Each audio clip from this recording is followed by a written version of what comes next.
COVID happened and we were like, it's COVID such a weird time. And I think for everybody's life, but in some weird way, we almost had more time.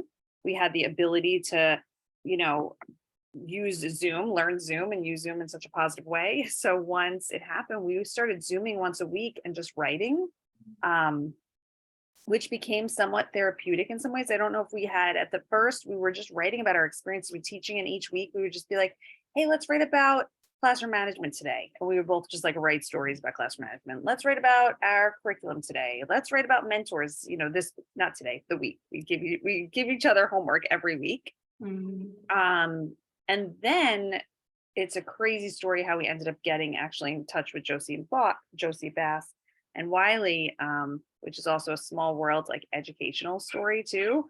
I was actually on my son's PTA meeting through Zoom, and I was really impressed. It was a male that was leading the whole Zoom, and I feel like in PTAs it's usually women, 90% of mothers, right, or probably more.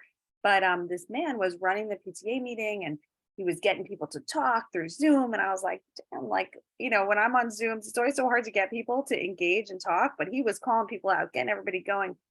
The next day, he posted something on his Facebook page. I had never met him before about how he runs a nonprofit trying to increase financial literacy classes into middle school, high schools.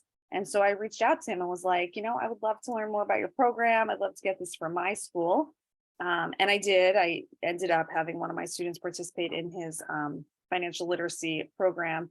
And, I then was working with his nonprofit like a little bit, just talking to him. And on one of the Zooms that I had with him, he said, thank you for your time. Like, as principals, my parents are principals. I know it's so hard. He goes, and my sister's the only one not in education. She's a publisher. And I was like, would your sister meet with me and my friend Rebekah? Like, we've been writing, but we didn't have a book yet. And she met with us. And then from there, we got like the template for, the book proposal. We had a book proposal, but we had created ourselves for Josie Bass. And then she pitched it and we got picked up, and it was